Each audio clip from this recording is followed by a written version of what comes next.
où se situe la circularité agricole? Peut-on dire que c'est une solution pour la province du Haut-Katanga? Parce qu'on sait que la circularité, en fait, elle se manifeste à différents niveaux.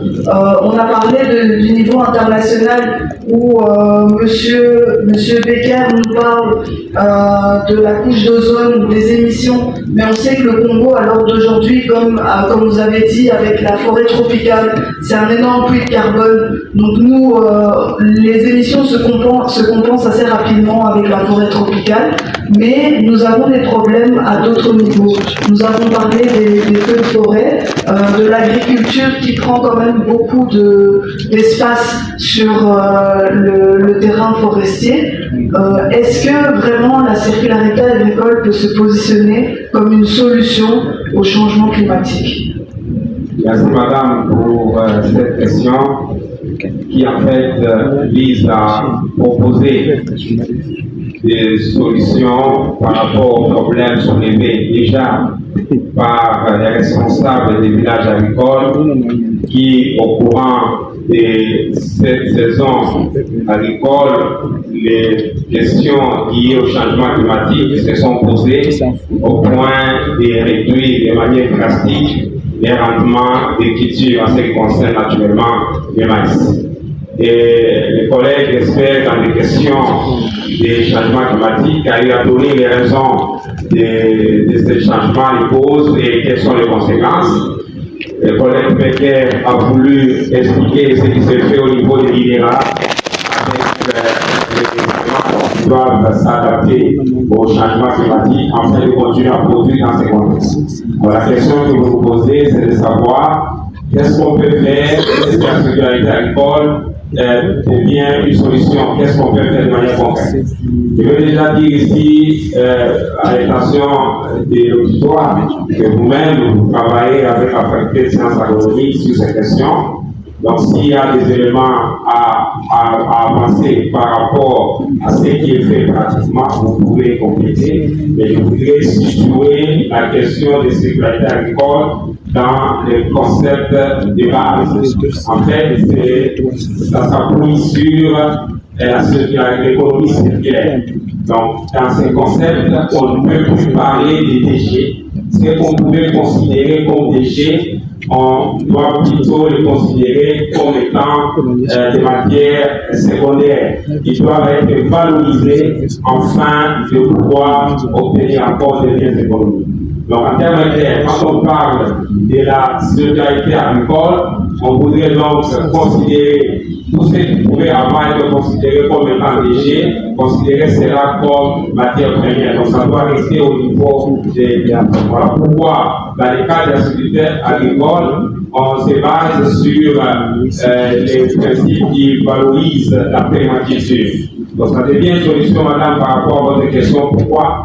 Parce qu'au jour d'aujourd'hui, nous avons le problème des changements climatiques. Pour continuer à plus produire, il faut d'abord se baser sur de bonnes ressources génétiques. C'est là que l'idéal intervient.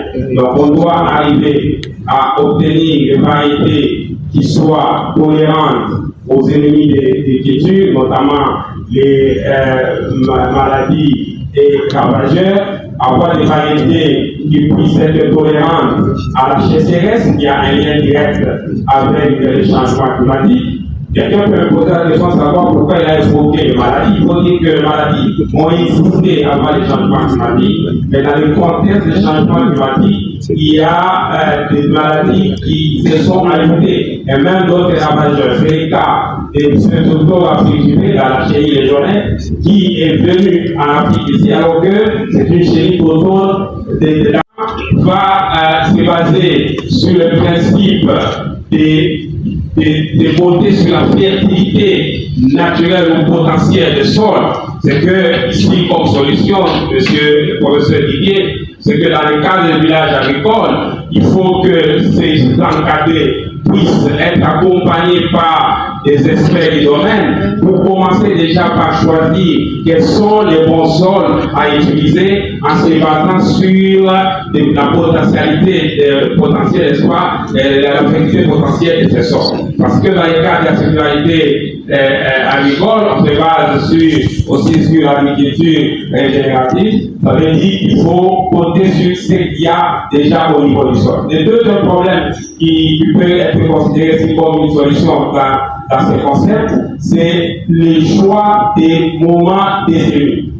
Ceux qui ont pratiqué l'agriculture la saison passée peuvent se rendre compte que selon les faits qu'on a semés avant ou après, on a eu des résultats différents. Nous-mêmes ayant publié notre premier article sur l'effet de la variété et des moments de semis, nous pouvons dire ici à l'attention du public que quand vous choisissez un moment de semis qu'il faut, ça veut dire par rapport au maïs, vous faites coïncider la période critique de l'agriculture avec les pics de précipitation dans la région, vous avez des chances, n'est-ce pas, de pouvoir obtenir de bons résultats. Alors, surtout dans les cadres du changement climatique, qui incite le collègue Atlas qui vient signifier à la révision des calendriers agricoles, c'est qu'il faut au jour d'aujourd'hui voir quelles sont les variétés qui ont un cycle intermédiaire ou carrément un cycle court qui peuvent continuer à produire dans le concept actuel. Alors, parce que nous parlons de la circularité agricole, où on a dit que les déchets doivent être valorisés, il faut insister dans les cadres des villages agricoles de ne pas se débarrasser des résidus des récoltes. Ces résidus des récoltes peuvent être utilisés dans le compostage afin d'obtenir les composts qui peuvent être utilisés. Pas seulement ça, dans les cadres de cette circularité agricole, il faut voir comment valoriser tout ce qu'on considérait avant comme déchets. Vous avez les rachis, vous avez les spats, tout ce qu'on peut jeter avant, on peut transformer cela en énergie, on peut transformer cela, on a déjà parlé du compost. Un autre fait important qu'il faut considérer dans les cadres de la circularité agricole, c'est en fait l'intégration des autres spéculations. C'est qu'il faut au jour d'aujourd'hui ne pas avoir seulement une monoculture. Vous êtes là avec les maïs. Parce que le problème qu'on a connu maintenant, c'est qu'on fait les maïs et qu'on produit de problèmes de changement climatique, ils ne savent pas quoi faire. Donc l'idée de la permaculture que j'ai évoquée au premier point, c'est qu'il faut rentrer dans des associations de culture. Il faut valoriser les rotations de culture. Ça, ce sont des solutions qu'on donne par rapport aux ménages agricoles qui sont encadrés par la promesse. Mais les grands industriels, quant à eux, nous allons donc proposer l'innovation technologique qui va aider l'intégration de l'agrométéorologie pour que ces agriculteurs puissent savoir à quel moment exactement s'aimer, à quel moment épandre les herbicides, les produits phytosanitaires en général. Donc, dans les cas des innovations technologiques, on doit faire recours au digital pour savoir même la plante a besoin de quelle quantité d'eau et cette quantité d'eau doit être apportée quand. Donc, il y a des alertes qui peuvent être installées pour qu'on sache si la culture est en stress et qu'il faut naturellement intervenir. Madame, je voudrais parler des choses concrètes. C'est en fait la saison culturelle passée. On a parlé des problèmes des perturbations des pluies, mais on peut se rendre compte qu'il y a eu des jours où il y a eu beaucoup de taux, beaucoup de pluies. Donc, dans les cas de la circularité agricole, il ne faut pas laisser ces eaux-là se perdre. Il faut plutôt savoir comment les économiser, comment les conserver pour qu'elles soient utilisées au moment où il n'y a pas de pluie. Donc, je peux répondre à votre question de manière précise en disant que la circularité agricole constitue une solution dans les cadres des changements climatiques ici, quand ça concerne la production du maïs, parce que le prof Didier a eu à donner ce qu'il y a comme potentialité, ce qu'il y a le programme lui-même. Dans la présentation que j'ai prévue, qui vous sera peut-être partagée, nous avons relevé le contexte de la production du maïs et les réponses que je donne ici, c'est comment résoudre, n'est-ce pas, ces contraintes. Vous avez naturellement des problèmes d'effectivité du sol, vous avez des problèmes de mauvaises ressources génétiques. INERA répond à cela, mais il n'y a pas que l'INERA, il y a la faculté des sciences agronomiques de l'Université de Bumbashi, à travers l'unité de recherche et amélioration des plantes et valorisation des biofortifications et valorisation des cultures. Dans cette classe se trouve le directeur de ce laboratoire, le collègue professeur Loubobo. On a aujourd'hui des variétés de maïs qui sont résilientes, ça veut dire qui sont tolérantes aux problèmes, n'est-ce pas, de la GSEC.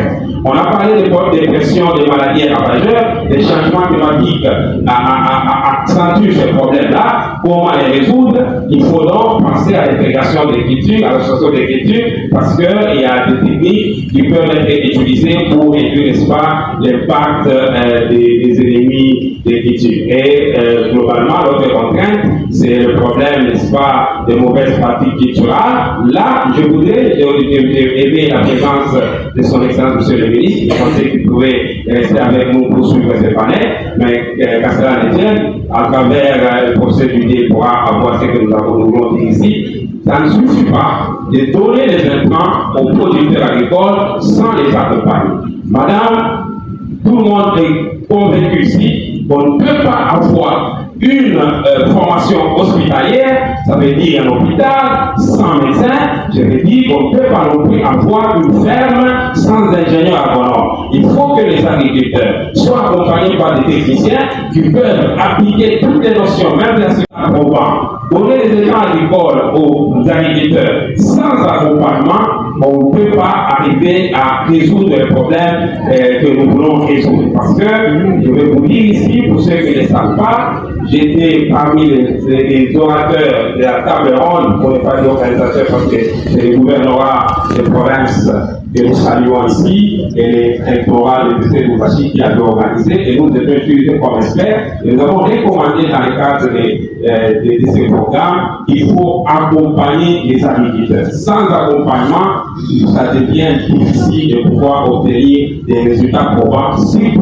dans le cadre du changement climatique où tout le monde doit prendre. Même ceux qui ont étudié l'agronomie il y a 10 ans, ils doivent encore se former pour comprendre qu'est-ce qu'on doit faire aujourd'hui dans les concepts du changement climatique. Madame, s'il y a d'autres questions, on pourra répondre, mais je crois que la circularité agricole constitue une solution parce que ça implique, n'est-ce pas, l'intégration de plusieurs cultures, la valorisation de ce qu'on considère avant comme déchets, la diversification naturellement des spéculations pour ne pas se retrouver en train de plier comme collègue professeur. Merci.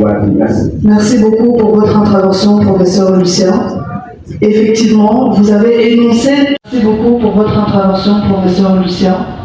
Effectivement, vous avez énoncé toutes les solutions, ou presque, parce que je note également l'agroforesterie et d'autres techniques de culture intercalaire qui peuvent être ajoutées à la liste que vous avez déjà énoncée concernant les solutions circulaires pour développer le secteur agricole dans la province du Haut-Katanga.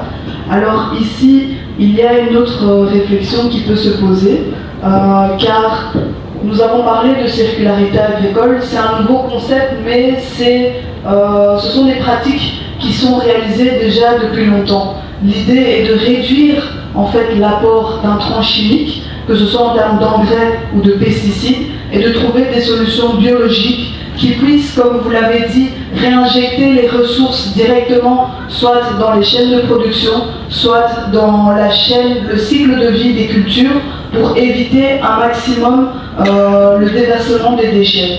Alors que ce soit les déchets organiques, les déchets plutôt matériaux ou autres, on essaie de les réutiliser pour pouvoir boucler la boucle et réduire un maximum le montant et le nombre des émissions qui sont relâchées dans l'atmosphère. Alors ici, nous avons Enabel qui nous a tous rassemblés pour ce panel, qui veut justement pouvoir encourager ces pratiques, qui veut intervenir pour pouvoir renforcer le programme de village agricole. Il y a déjà eu quelques propositions, que ce soit en termes de formation, d'accompagnement ou même de mise en place d'infrastructures.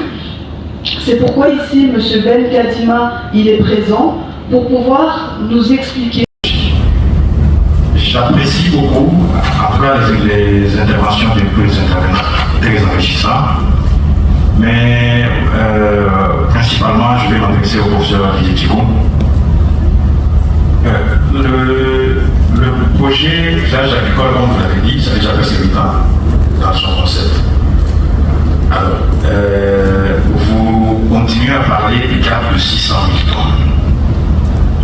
C'est vrai, donc lors des derniers échanges, on a posé la question sur les faits effectifs, d'abord parce qu'il y a une forte croissance démographique. Est-ce que on tient compte effectivement de cette croissance démographique-là. Ça nous permettrait de connaître d'abord le besoin, parce que sans avancer les chiffres, nous sommes déjà dans le besoin actuel au Katanga et au-delà de 1 million de tonnes.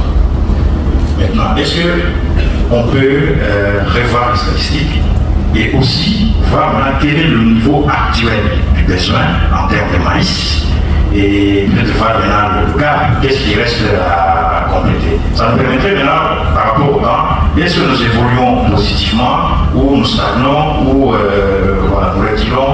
Donc honnêtement, de mon point de vue, c'est ce genre d'éléments qu'on attendait en fait.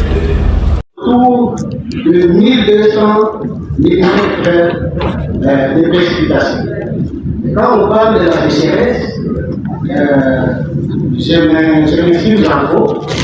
Est-ce que nous ne pouvons pas adapter notre calendrier agricole et nos variétés par rapport au cycle cultural et par rapport aux précipitations? La deuxième question est la suivante. Vous avez parlé de la valorisation des déchets. Mais vous connaissez que la matière organique pose problème parce que c'est un facteur limitant par rapport à la quantité apportée. Vous nous dites aujourd'hui de valoriser, oui. Pour quelle condition, à quelle échelle? Parce que, à ma connaissance, pour apporter la matière organique, il faut de grandes quantités.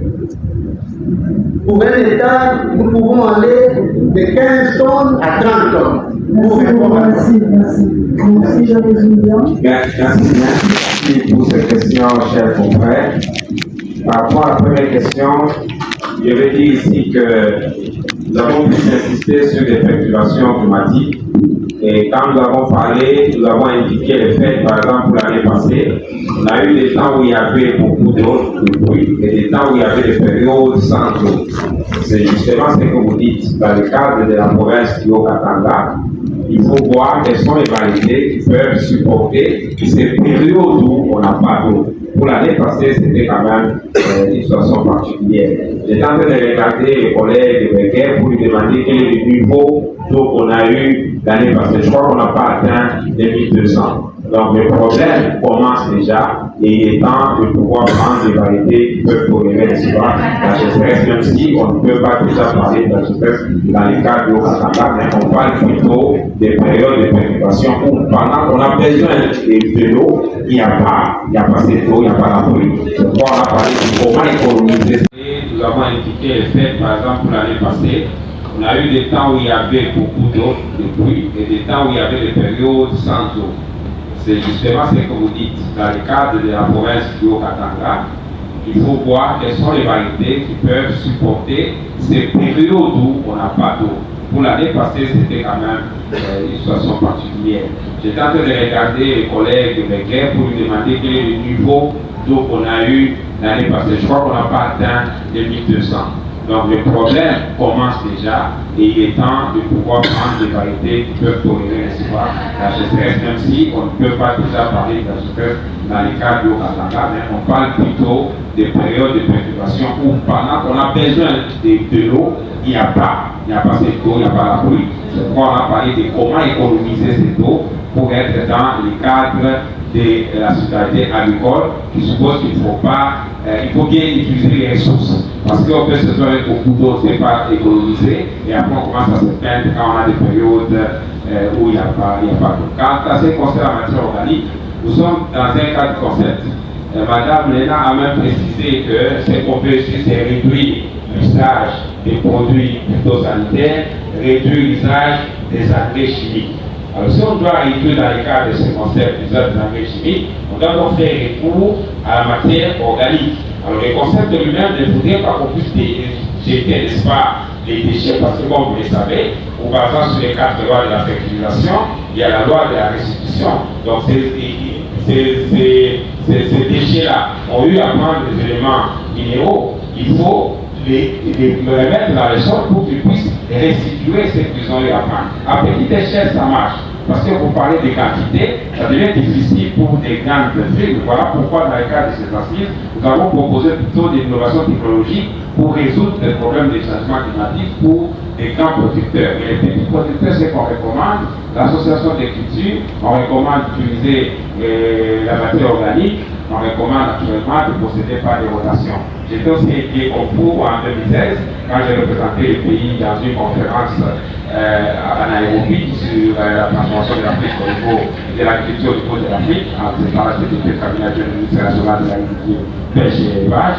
J'ai compris que quand on parle de l'agriculture intelligente, quand on parle aujourd'hui de l'agriculture biologique, on nous recommande de rentrer dans ce que nous faisions avant. Donc on va recommander l'association de culture, on va recommander la rotation, et madame a ajouté l'agroforesterie. Donc ce sont ces pratiques qu'il faut promouvoir à petite échelle. Je crois que ce qu'il faut, c'est bien les appliquer. Voilà pourquoi nous avons demandé que les ingénieurs agronomes soient utilisés pour arriver à des résultats escomptés. Merci. Tout grand